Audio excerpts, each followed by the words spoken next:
5 कृतियों का प्रतिपादन प्रणव एवं पंचाक्षर मंत्र की महत्ता ब्रह्मा विष्णु द्वारा भगवान शिव की स्तुति तथा उनका अंतर्ध्यान।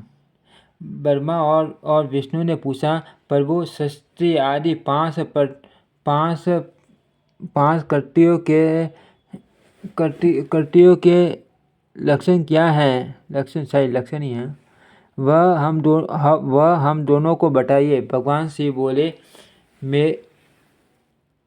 मेरे कृतियों को समझना अत्यंत गहन है, तथापि मैं कृपा पूर्वक तुम्हें उनके विषय में बता रहा हूँ। ब्रह्मा और अश्विन षष्ठी पालन मनो और अनुसार वे 5 ही मेरे जगत संबंधी निष्कार संसार में रचना का जो आरंभ कहते हैं। मुझे शकील होकर षष्ठी का मुष्टि रूप से रहना ही उसकी स्तुति है, उसका विनाशी संहार है। प्रयाग उत्क्रम को तीनों भाव कूदते हैं। इन सब से छुटकारा मिल जाना वो मेरा अनुग्रह है। इस प्रकार मेरे 5 कृत्य हैं। षष्ठी आदि जो 4 कृत्य हैं वह संसार का विस्तार कराने वाले हैं। 5वां कृत्य अनुग्रह मोक्ष का हेतु है। वह सदा मुझ में ही अचल भाव से स्थिर रहता है। मेरे भक्तजन इन 5 कृत्यों को 5 भूतों में देखते हैं। षष्ठी भूतल में स्थित, जग में संगार, अग्नि ने तीनों भाव वायु में और अनुग्रह आकाश में स्थित है। पृथ्वी से सबकी सृष्टि होती है और जल से सबकी वृद्धि एवं जीव रक्षा होती है। आग सबको जला देती है। वायु सबको एक स्थान से दूसरे स्थान को ले जाती हैं और आकाश सबको अनुग्रहित करता है। विद्वान पुरुषों को ये विषय इसी रूप में जानना चाहिए।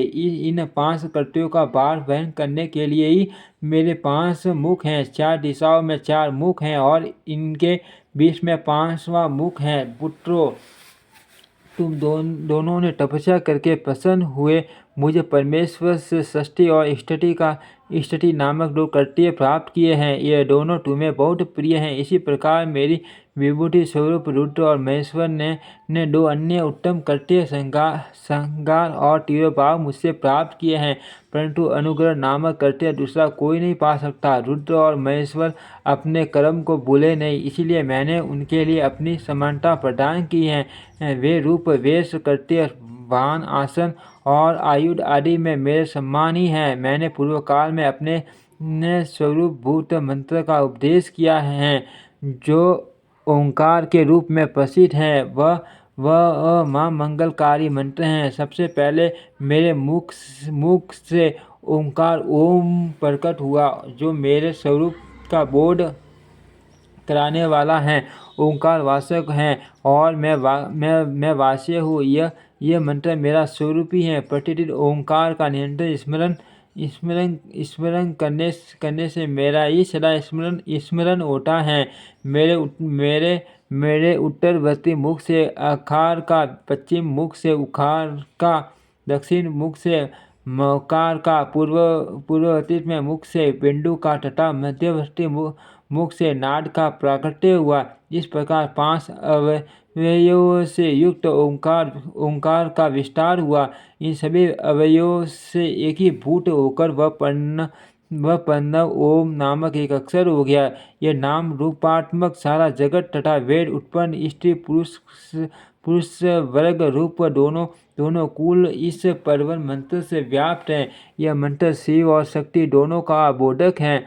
इसी से पंचाक्षर मंत्र की उत्पत्ति हुई है, जो मेरे सकल रूप का बोधक है। वह करारी क्रम से और मकरारी क्रम से कर्मश प्रकाश में आया है। ओम नमः शिवाय यह पंचाक्षर मंत्र है। इस पंचाक्षर मंत्र से मात्र का वर्णन प्रकट हुए हैं, जो 5 भेद वाले हैं। उसी से शिरोमंडित त्रिपदा गायत्री का प्राकट्य हुआ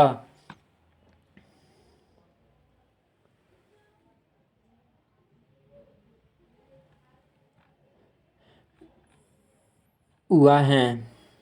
उन गायत्री से संपूर्ण वेद प्रकट हुए हैं और उन वेदों में करोड़ों मंत्र निकले हैं। उन मंत्रों से भिन्न भिन्न कार्यों की सिद्धि होती है, परंतु इस प्रणव एवं पंचाक्षर संबंधी मनोरथों की सिद्धि होती है। इस मंत्र समुदाय से भोग और मोक्ष दोनों सिद्ध होते हैं। मेरे सकल स्वरूप से संबंध रखने वाले सभी मंत्राज साक्षात भोग प्रदान करने वाले और सुबारक मोक्ष प्रद हैं। नंदीकेश्वर कहते हैं तदनंतर जगदम्बा पार्वती के साथ बैठे हुए गुरुवर महादेव जी ने उत्तराभिमुख बैठे हुए ब्रह्मा और विष्णु को पर्दा करने वाले स्त्री वस्त्र से आच्छादित करके उनके मस्तक पर अपना पर कमल रखकर धीरे धीरे उच्चारण करके उन्हें उत्तम मंत्र का उपदेश किया। मंत्र तंत्र में बताई हुई विधि के पालन पूर्वक 3 बार मंत्र का उच्चारण करके भगवान शिव ने उन दोनों शिष्यों को मंत्र की दीक्षा दी।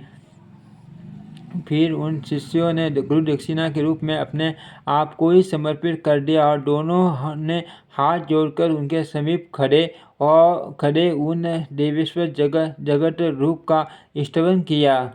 ब्रह्मा और विष्णु बोले, प्रभु आप निष्कल्प रूप हैं, आपको नमस्कार है। आप निष्कल तेज से प्रकाशित होते हैं, आपको नमस्कार है। आप सबके स्वामी हैं, आपको नमस्कार है।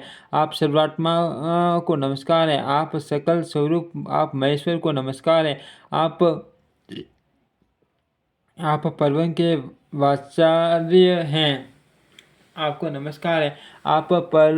आप परम विलिंगशाले हैं, आपको नमस्कार है। आप सृष्टि पालन श्रृंगार तिरोभाव और अनुरूप करने वाले, आपको नमस्कार है। आपके 5 मुख हैं, आप परमेश्वर को नमस्कार हैं। पंच आश्वरूप आप कर्त्य, आपको नमस्कार है। आप सबकी आत्मा हैं, ब्रह्मा हैं। आपके गुण और शक्तियाँ अनंत हैं, आपको नमस्कार है। आपके सकल और निष्कल 2 रूप हैं, आप सद्गुरु शंभु हैं, आपको नमस्कार है।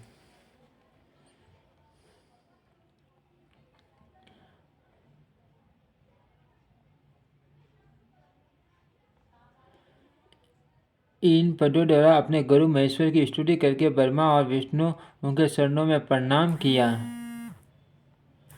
महेश्वर बोले आंटा नक्षत्र से युक्त चतुर्दशी को प्रश्न का जप किया जाए तो वह अक्षय फल देने वाला होता है। सूर्य की संक्रांति से युक्त माँ आंटा नक्षत्र में एक बार फिर किया हुआ पंडव जप कोटि गुने आने जप का फल देता है। मृगशिरा नक्षत्र अंतिम भाग तथा पुण्यवसु का आदिम भाग पूजा होम और तर्पण आदि के लिए सदा आंटों के समान ही होता है।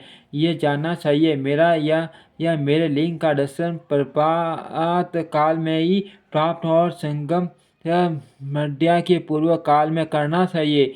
मेरा दर्शन पूजन के लिए चतुर्दशी तिथि